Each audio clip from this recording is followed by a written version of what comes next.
ሰላም ሰላም ጣዕና ሃበለይ ኣብ መላእ ዓለም ትርከቡ ናይቲ መደብ እዚ ተኸታተልትና ዝኾንኩም ኣብ ዘለኹም ሰላም ትኹንልና እናተመኒና ንሎማዓንቲ እውን በእዋናውን ሓድሽ ዝበልናዮም ሓበሬታታት ሒዘልኩም መፅእ ኣለኹ።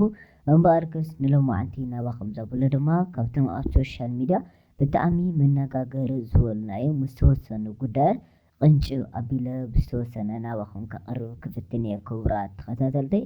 እቲ ጉዳይ ድማ ኣብ ሶሻል ሚድያ ብጣዕሚ መነጋገሪ እናኾነ እናተዘዋወረ ዘሎ ዳርጋ ኩሎም ሶሻል ሚድያታት ከም ንኣብነት ንበዓል ፌስቡክ፣ ቲክቶክ፣ ዩቲዩብ ዝበሉ ብጣዕሚ ዝተቆፃፀረ ጉዳይ ድማ ብዛዕባ ዘረኣርኹ ክኸውን ዘረኣርኹ ኩልና ከም ንፈልጦ ድማ ኣብ እንዳገረየሙን መሪሕ ተዋናይ ኮይኑ ዝሰርሕ እዩ ማለት እዩ። ክቡራት ተኸታተልተይ እዚ ዘረኣርኹ ዝተባህለ ድማ ትኽክለኛ ሽሙ ድማ ዮሃንስ ኣለማት እዩ ዝበሃል። ክቡራት ተኸታተልተይ ዮሃንስ ኣለማት ድማ ኣብዚ ሕጂ ሰዓት ድማ ሓደጋ በፂሕዎ እናተባህለ እዩ ዝውቃዕ ዘሎ። ክቡራት ተኸታተልተይ እቲ ሓደጋ ኸ እንታይ እዩ? መዓዘ ኸ እዩ በፂሕዎ?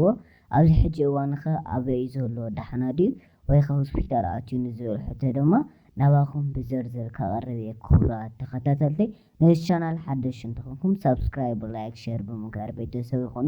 ተወሳኺ እውን እንለቆም ሓደሽቲ ቪድዮታት ፈጢኖም ንክመፁ ናይ ደወል ምልክት ይንኩ ሓቢርኩምና ፅንሑ እናመደብና።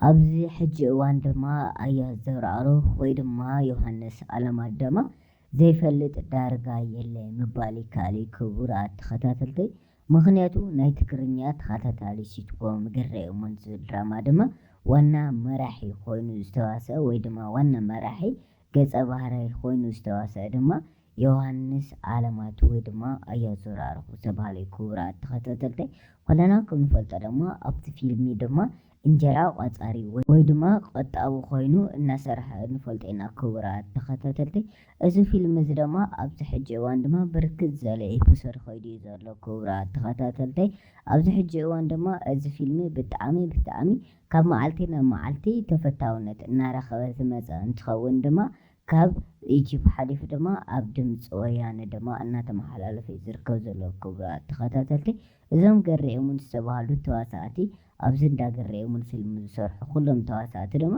ኣብዚ መጀመርያ ዝነበርዎና ኣብዚ ሕጂ ዘለዎም ኩነታቱ ክልቲኡ ኮምፓየር እንትንገብር ድማ ብጣዕሚ ዓብዪ ኣፈላላይ ከም ዘለዎ ድማ ግልፂ እዩ። ክቡራት ተኸታተልተይ ማለት ኣብቲ ናይ መጀመርያ ክንሪኦም ከለና ድማ ኩሎም ብጣዕሚ ኣብ ዝተሓተ መናብሮ ዝነበሩ እዮም።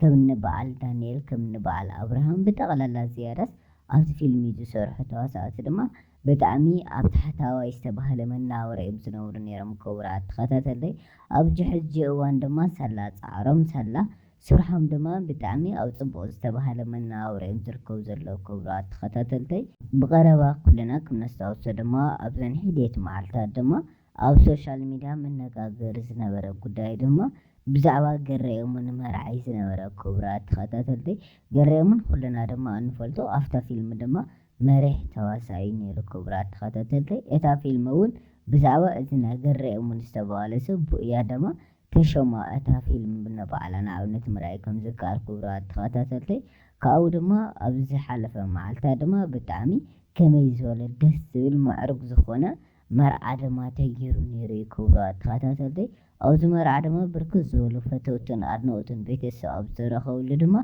ዓብዪ ዝተባህለ ናይ ስነ ስርዓት መርዓ ተካይዱ ነይሩ እዩ። ክቡራት ተኸታተልተይ ካብዚ ሕልፍ ኣቢልና ድማ እታ ተዋሳኢት ዝነበረት ኣብቲ ፊልሚ ናይ ገረየሙን ኣፍቃሪቱ ኮይና ተዋሳእ ድማ ቤታ ሃይላይ እትበሃል ድማ ኣብዚ ሕጂ እዋን ከም ዝወለደት እውን ተፈሊጡ ኣሎ። ክቡራት ተኸታተልተይ እዚ ጥራሕ እንተዘይኮነ ድማ ኣብዚ ሕጂ እዋን ድማ ኣብ ሶሻል ሚድያ መነጋገሪ ዘሎ ጉዳይ ድማ ብዛዕባ ኣያዝ ዘረኣርኹ እዩ። ክቡራት ተኸታተልተይ ኣያዝ ዘረኣርኹ ድማ ከምቲ ዝመፀና ሓበሬታ እንተኾይኑ ድማ ክቡራት ተኸታተልተይ ኣብዚ ሕጂ እዋን ድማ ብጣዕሚ መፅልኢ ብጣዕሚ መሕዘኒ ዝኾነ ተግባር ድማ ኣብ ልዕሊ ዘረኣርኹ በፂሕዎ እናተባህለ እዩ ዝውቃዕ ዘሎ። ክቡራት ተኸታተልተይ እዚ ጉዳይ እዚ እውን ድማ ክንሪኦ ፈቲና ነርና ኢና። ክቡራት ተኸታተልተይ ይኹን ዳ እምበር ኣያዝ ዘረኣርኹ እቲ ዝበፅሖ ሓደጋ ኸ እንታይ እዩ ዝብል ጉዳይ ድማ ብዝተኸኣለና መጠን ድማ ርኢናዮ ኢና። ክቡራት ተኸታተልተይ እቲ ዝበፅሓናሉ ሓበሬታ ድማ ኣያዝ ዘረኣርኹ ድማ ትማሊ ምሸት ወይ ድማ ንሎማዓንቲ ዘፅብሕ ምሸት ትማሊ ድማ ከምዞም ሃንገታት ዝተባሃሉ ድማ ክሰርቅዎ ፈቲኖም ነይሮም እዮም ክቡራት ተኸታተልተይ። እዚ ጥራሕ እንተዘይኮነ ድማ ነቲ ዝነበሮም ንብረት ካሕድጎ ድማ ኣሳጊቦሞ ነይሮም እዮም ክቡራት ተኸታተልተይ።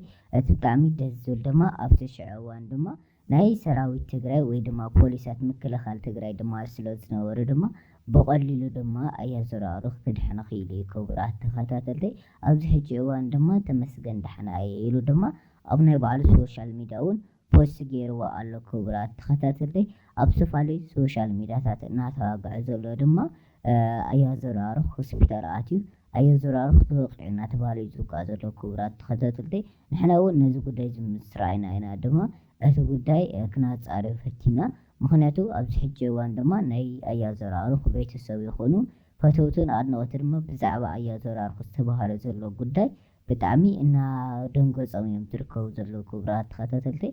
እዚ ምድንጋፅ ጥራሕ እንተዘይኮነ ድማ ካብ መዓዝ ኸ እዩ እናበሉ ድማ ብጣዕሚ ኣብ ፍርሕን ኣብ ራዕዲ እዮም ነይሮም ክቡራት ተኸታተልተይ።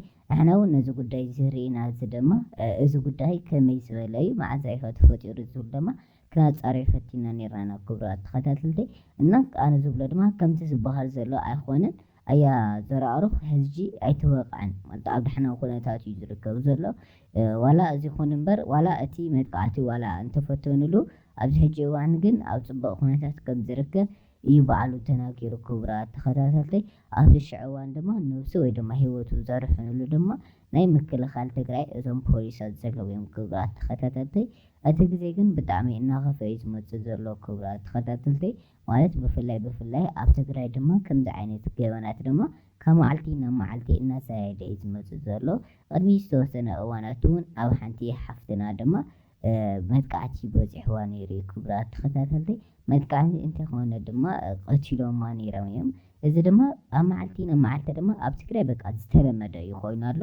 ወይ ድማ ሓደ ውላድ ድማ ነዲኡ ቀቲልዋ እናተባሃለ እውን ብርክት ዝበለ በቃ ከምዚ ዓይነት ገበናት ድማ ኣብ ትግራይ ካብ መዓልቲ ናብ መዓልቲ እናዘያየደ እዩ ዝመፅእ ዘሎ ክቡራት ተኸታተልተይ።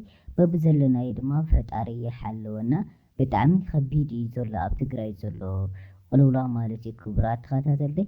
እዚ ዘመላኽተና ዘሎ ድማ ብጣዕሚ እዞም ኣለዉ ዝበሃሉ ልያው ዘለዉ ማለት ብጣዕሚ ክንድግዛእ ዝኾኑ ነብሶም እውን ዓበይቲ እዮም እዞም ሰባት። እዚ ዘመላኽተና ድማ ናይ ስራሕ ስእነት ከም ዘሎ ኣብ ትግራይ ምንም ዓይነት በቃ ስራሕ ከም ዘየለ ተስፋ ቆሪፆም ድማ ናብ ከምዚ ዝበሉ ስራሕቲ እናተኣተዉ እዮም ዝርከቡ ዘለዉ ክቡራት ተኸታተልተይ። ኣብዞም ምክልኻል ሰራዊት ትግራይ ድማ ወይ ድማ ናይ ትግራይ ፖሊሳት ዝኾኑ ድማ ነዚ ጉዳይ እዚ ድማ ብጥብቂ ኣይከታተልዎን ዘለዉ ክቡራት ተኸታተልተይ። ምክንያቱ ብጥብቂ ተተከታተሎ ወይ ድማ ስራሕና ኢሎም ተትሰርሕዎ ድማ ከምዚ ዓይነት ገበናት ድማ ኣብ ትግራይ ካብ መዓልቲ ናብ መዓልቲ እናወሰኸ ኣይመመፀን ነይሩ ክቡራት ተኸታተልተይ። ኣብዚ ሕጂ እዋን ግን በቃ ዝተለመደ ነገር ኮይኑ እዩ ከምዚ ዓይነት ምስማዕ። በቃ ሓንቲ ኣፍቃሪቱ ንሰበይቱ ወይ ድማ ንኣፍቃሪቱ ኣሲድ ደፊኢላ ኸይዱ ምባል ድማ በቃ ከምዚ ዓይነት ገበናት እናተለመደ ዝመፀ እዩ ክቡራት ተኸታተልተይ። ኣነ ዝብሎ ድማ ኣብ ዘለናዮ ፈጣሪ ባዕሉ ይሓልወና እየ ዝብል ክቡራት ተኸታተልተይ።